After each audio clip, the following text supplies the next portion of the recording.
Si eliges mal la placa madre, puedes dañar todo tu PC. No importa si tienes un procesador Intel buenísimo. Si la placa no le sirve, tu PC va a rendir menos.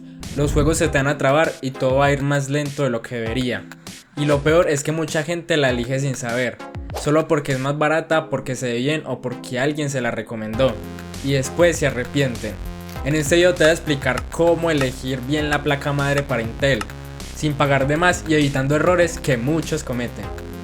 Al momento de elegir una placa madre para procesadores Intel, hay dos cosas que necesitas tener claras desde el principio: el socket y el chipset. El socket es la estructura física donde se instala el procesador. No es algo que se pueda adaptar ni forzar. Si el socket no es el correcto, el CPU simplemente no entra.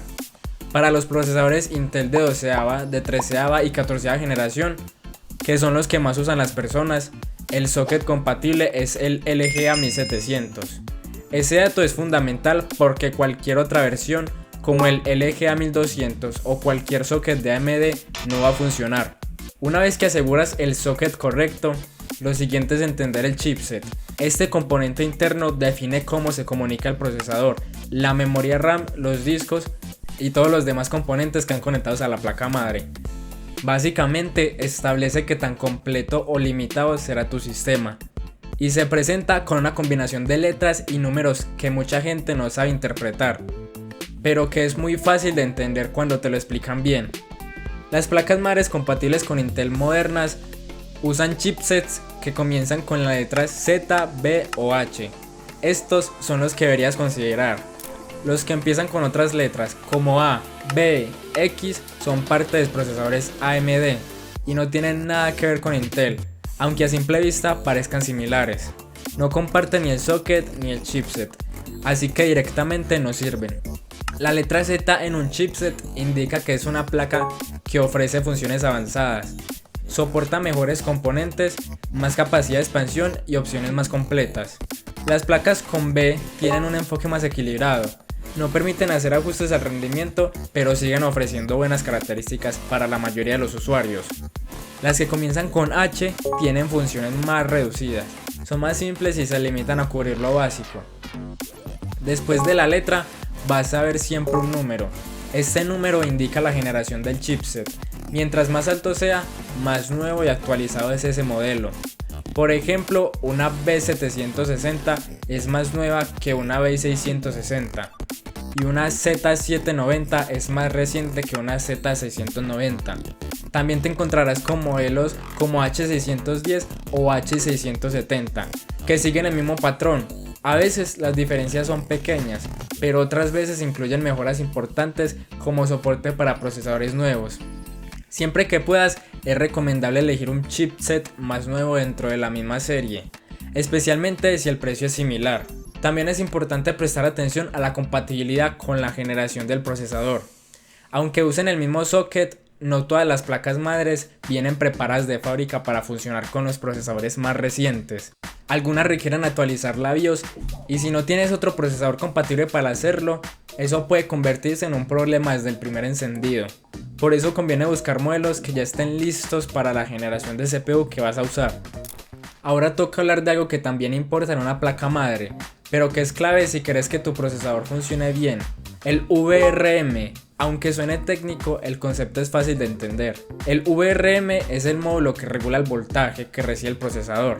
Es como un transformador que adapta la energía que viene de la fuente de poder y ajusta para que el CPU funcione de forma estable y segura.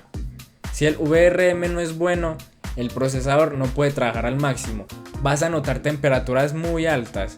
Esto pasa mucho con las placas baratas que tienen pocos componentes o disipadores pequeños en esa zona. Para que te des una idea clara, este es el disipador de los VRM. Entre más grande sea, mayor será la disipación. La capacidad de un VRM se mide por las fases de poder. Cuantas más fases tenga, más distribuida está la energía y menos sufre cada componente. Una placa con buen VRM puede sostener un procesador potente sin que se caliente de más ni baje su rendimiento. Incluso aunque no vayas a hacer overclock, tener este sistema bien construido significa que la PC va a durar más y ayudará a mantenerse estable con el tiempo. La diferencia se nota en tareas intensas, como juegos pesados o incluso tener muchas ventanas abiertas al mismo tiempo. Si el VRM es débil, la placa no aguanta bien esos picos de carga. Aunque no es el dato más visible en las especificaciones, el VRM es uno de los más importantes. Revisa imágenes de las placas, busca si la zona de energía está bien protegida y si no encuentras esa información fácilmente, es mejor buscar otro modelo. Esto es algo que no se puede corregir después. Si eliges una placa con mal VRM, estás comprometiendo todo el rendimiento de tu PC. Otro punto al momento de elegir una placa madre es revisar bien las ranuras de expansión y las conexiones disponibles.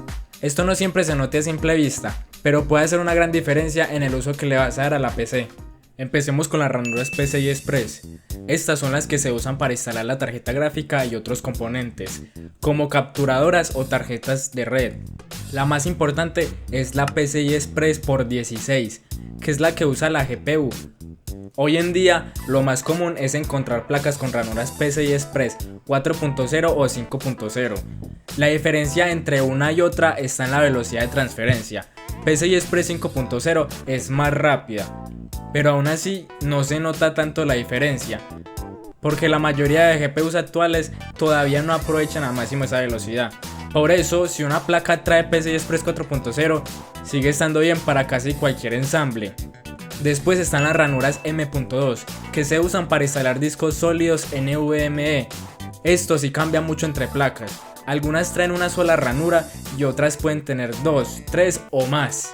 Cuantos más puertos M.2 tengas, más opciones vas a tener para instalar el almacenamiento. Pero si los otros puertos NVMe están abajo, el ancho de banda será menor, así que algunas veces puede ser un poquito más lento. También conviene fijarse si tienen disipadores incluidos las placas madre, porque los SSDs se calientan bastante bajo cargas demandantes. Las placas también incluyen ranuras SATA, que todavía sirven para discos duros o SSDs más antiguos. Si ya tienes algún disco viejo que quieres reutilizar, asegúrate de que la placa tenga al menos 2 o 4 puertos SATA disponibles. Por último están los puertos que vas a usar, como el de USB, el del Ethernet, el DisplayPort, entre otros. Acá lo importante es ver cuántos puertos tienes y de qué tipo. Por ejemplo, si usas muchos periféricos, busca que tenga varios puertos USB. Por eso elegir una placa con buena distribución de ranuras y puertos te va a evitar limitaciones. Cuando uno empieza a meterse más en este mundo de los PCs, es común mirar qué están usando los profesionales, ya sean creadores de contenido o jugadores competitivos. Todos ellos suelen tener configuraciones muy específicas y muchos piensan que si ellos usan una placa determinada, entonces esa debe ser la mejor opción. Pero no siempre es así. Las placas madre que suelen aparecer en los setups de profesionales suelen ser de gama alta, modelos con los chipsets Z790 o Z690, con prácticamente toda la placa de última generación. En muchos casos también están preparadas para sistemas con varias GPUs, muchas unidades de almacenamiento y refrigeración personalizada. Lo que hay que entender es que esas personas eligen este tipo de hardware porque lo necesitan, ya que lo pueden requerir para un juego o para crear contenido de mejor calidad. Y en muchos casos tampoco compran esos componentes, sino que lo reciben por parte de las marcas. Ojalá alguna marca me traiga un componente. Una placa de gama alta como una Z790 puede ser una gran herramienta si de verdad vas a aprovechar sus características. Pero si vas a usar un PC para jugar sin usar tan alto los gráficos, no necesitas comprarte esas placas madres última generación. Eso no quiere decir que esas placas no valgan la pena, sino hay que entender bien para qué están pensadas. Si vas a usar todas esas conexiones, tenés un procesador exigente o querés una PC con el máximo margen de mejora, entonces puede tener sentido. Pero si tu uso es más normal, hay opciones más equilibradas que rinden excelente y además te ahorran una buena parte del presupuesto. Además, elegir una placa madre también depende mucho del presupuesto. No todos tienen los mismos objetivos ni la misma plata para gastar, y eso está bien. Lo importante es saber dónde vale la pena invertir y dónde no. Si tu presupuesto no es tan alto, lo principal es que la placa tenga el socket correcto y soporte los componentes que ya tenés o vas a usar. En este caso, una placa con chipset H610 o E660 puede cumplir bien su función. Eso sí, si no necesitas muchos puertos o funciones que tiene la placa madre. Si estás en un punto medio donde quieres algo bueno, bonito y barato, una B760 es una de las mejores selecciones. tenés buena conectividad, soporte para tecnologías actuales y además tienen margen suficiente para instalar una buena gráfica. Y si tienes mucho presupuesto y quieres la PC de última generación, las placas Z790 ofrecen lo máximo. ¿Cómo lo viste? Elegir la placa madre correcta no se trata solo de que sea compatible, sino entender qué necesitas realmente. No hace falta gastar de más, porque aquí en Latinoamérica la plata es muy importante. Si ya entendiste lo más simple como el socket, el chipset y el VRM, ya tenés lo necesario para tomar una buena decisión. Espero que este video te haya ayudado mucho y nos vemos en el próximo video.